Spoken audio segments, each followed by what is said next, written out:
Welcome back to the Book Nook, everybody. We're diving deep today into 6-Minute X-Ray by Chase Hughes. This book, it's all about rapid behavior profiling, and let me tell you, it's a fascinating read. We all put on these masks, right? It's like this book gives you X-ray glasses to see right through them. We're going to be uncovering the real motivations, insecurities, even thoughts behind people's facades. Get ready for some seriously intriguing stuff. We'll be talking about reading those micro-expressions, how our childhood shaped the way we behave, even learning to ethically use certain techniques to gather information.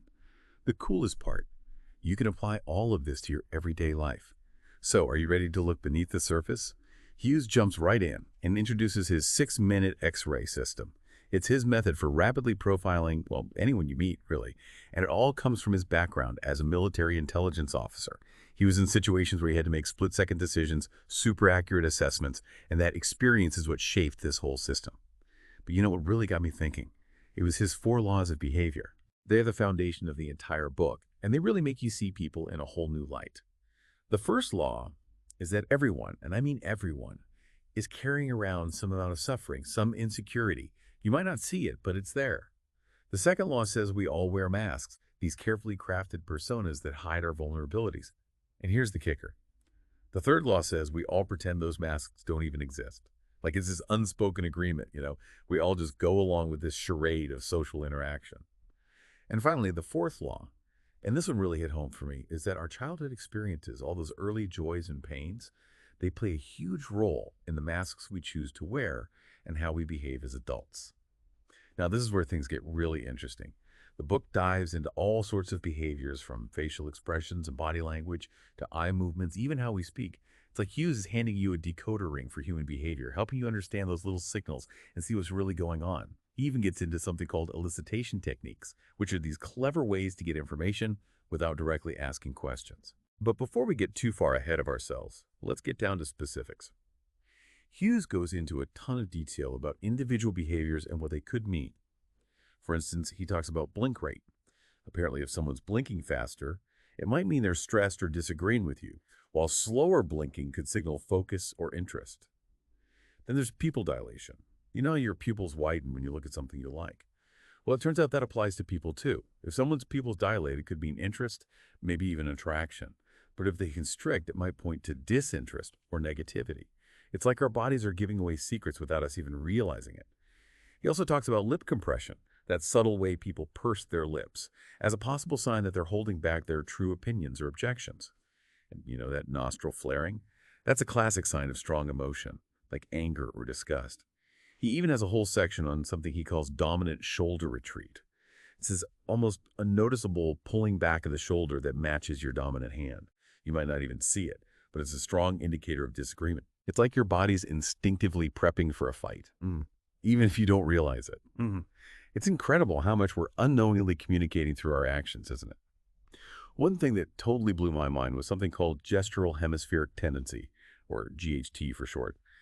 The gist is that people tend to look in a certain direction when they're recalling positive or negative memories.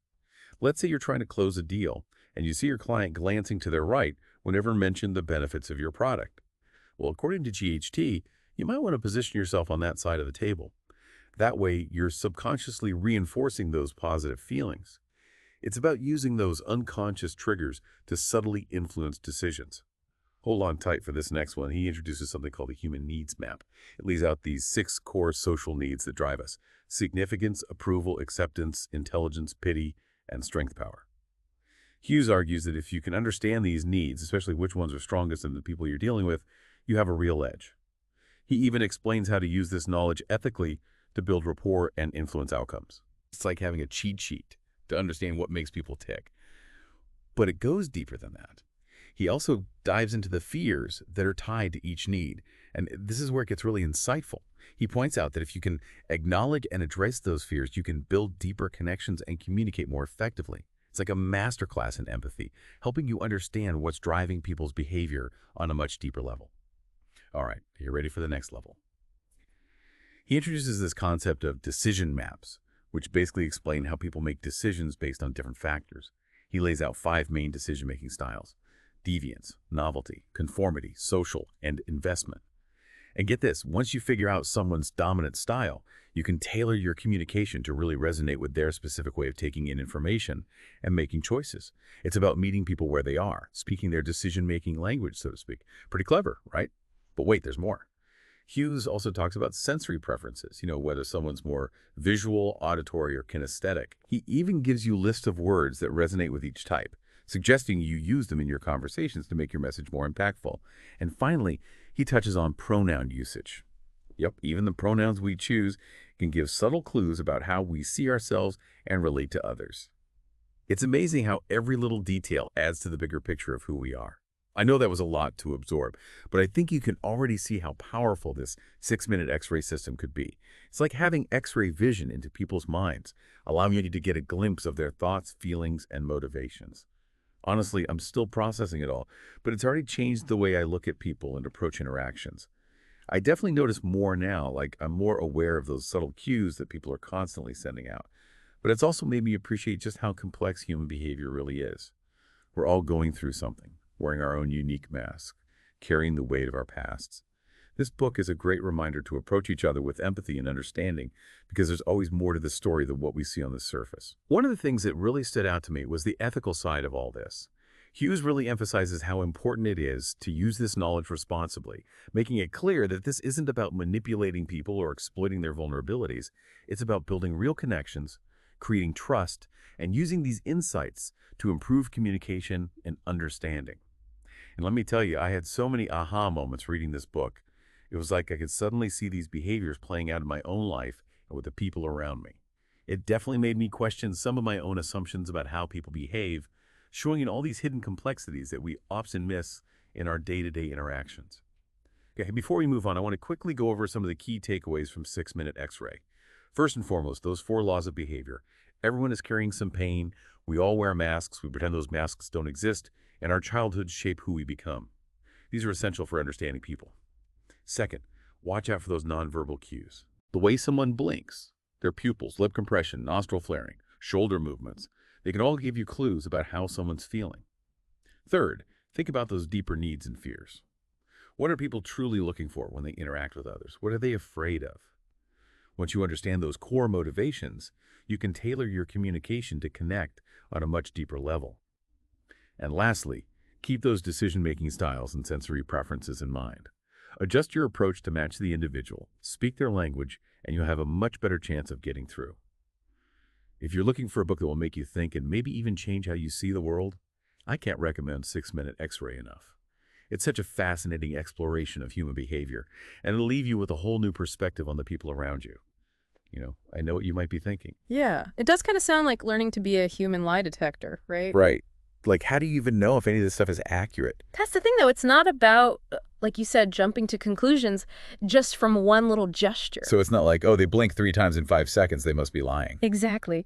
What Hughes really focuses on is looking for clusters of behavior, not just one thing in isolation. So it's about patterns. Yeah. Right, like seeing a bunch of things that all point in the same direction. Exactly. Imagine you're watching someone and their nostrils flare. Okay, first thought, anger. Maybe. But what if at the same time they're smiling and their body language is totally relaxed? Yeah, I guess that would change things.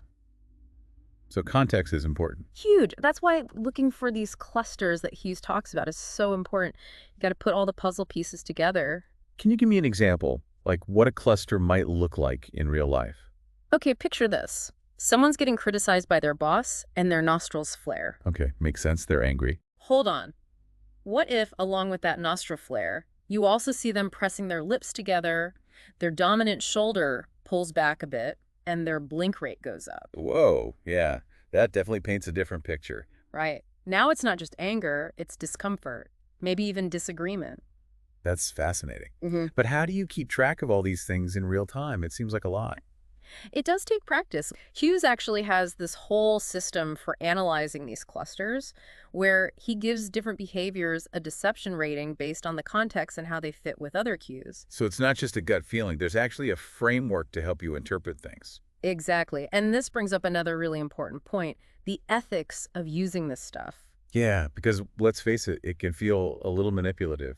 Hughes is really upfront about that, about the ethical side of things. He makes it very clear that this is not about exploiting people or using it for your own personal gain. So it's not about becoming some master manipulator. Definitely not. It's about understanding, not manipulating.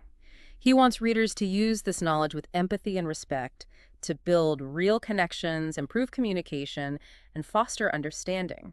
So it's about empowering yourself and others, not taking advantage. Exactly. That's what makes this book so interesting. It's not just a bunch of tricks. It's a guide to navigating how we interact with each other with more awareness and sensitivity. So less mind control, more mind reading. Exactly. It's about realizing that communication is a two-way street. We're always sending and receiving signals, whether we realize it or not. And the more in tune we are with those signals, the better we can communicate, build those relationships, and handle social situations with confidence and understanding. And those are definitely skills worth developing. Okay, we've covered a lot of ground here.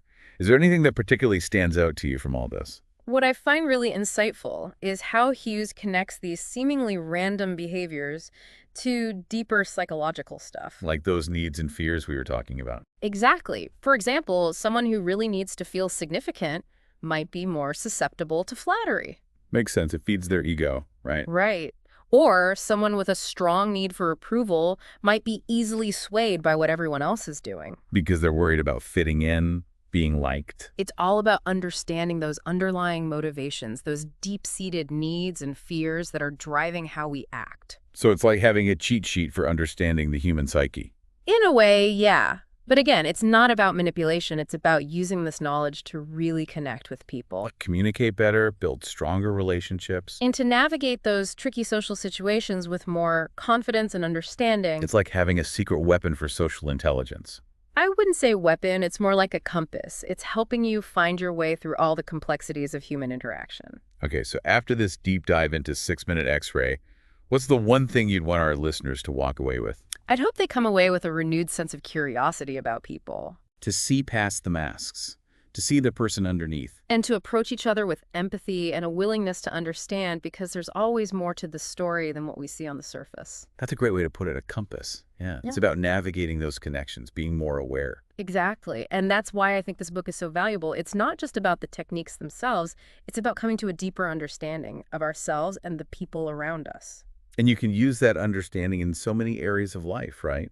From your relationships to negotiating at work, even just casual conversations. Absolutely. The more you get those underlying principles of human behavior, the better you'll be at communicating, connecting with people, and getting things done. But we've got to remember to use this knowledge ethically. 100%. It's not about manipulating people or taking advantage. It's about using these insights to build genuine connections and trust, improving how we communicate.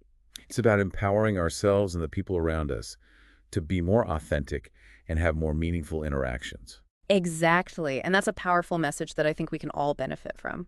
So if you're looking for a book that will challenge what you think you know about people and give you new tools to understand them, you really should check out 6-Minute X-Ray. It's a fascinating read that'll give you a whole new perspective on how we interact with each other. And with that, we're going to wrap up our deep dive into 6-Minute X-Ray by Chase Hughes. We hope you enjoyed exploring the world of behavior profiling with us. Until next time, happy reading.